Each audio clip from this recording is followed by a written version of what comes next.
వంటిది ఏదైతే 4,000 ఇస్తానంటాం ప్లస్ 7,000 ఏకంగా లైన్లోకి వస్తాయని చెప్పడం స్టార్టింగ్. ఇది వృద్ధులలో రివర్స్ అయినట్టుంది. ఎందుకంటే క్రిందసారి చంద్రబాబు పెంచాడు పెన్షన్, ఆయన పెంచుతానన్నది పెంచాడు.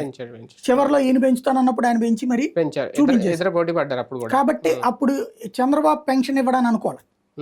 కాకపోతే సంఖ్య పరంగా చివరిలో పెంచాడు ఆయన. ఈయన ఫస్ట్ నుంచి అందరికి ఇచ్చాడు. ఇప్పుడు వీళ్ళకైతే వచ్చే వాళ్ళకైతే తీయరు కదా. కాబట్టి బాబుతో పోల్చుకుంటే పవన్ బెటర్ అనుకుంటే 67 లక్షల ఓట్లు పడ్డట్టే.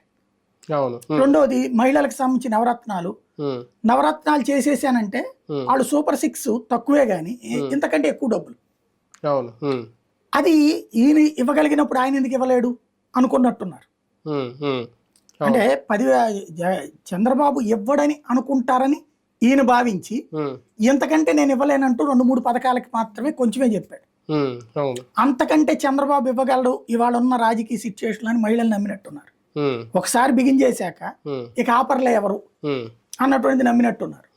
దాంతో పాటుగా రాజకీయంగా ప్రధానమైనటువంటి తప్పు చేసిందల్లా ఏంటంటే ఈయన డెసిషన్ మేకింగ్లో భారతీయ జనతా పార్టీ పొత్తుకు సిద్ధపడ్డప్పుడు మైనార్టీ ఓట్లు పోతాయని ఆగడం. బీజేపీతో పొత్తు పెట్టుకుని ఉంటే వేరేగా ఉండేదేమో ఒక కాన్సెప్ట్. కానీ ఫైనల్ గా బెస్ట్ లీడర్ అనిపించుకున్నారా, బెస్ట్ పొలిటీషియన్ అనిపించుకున్నారా, రెండిట్లో ఫెయిల్ అయ్యారు? టోటల్ గా ఫెయిల్ అయినట్టే కదా.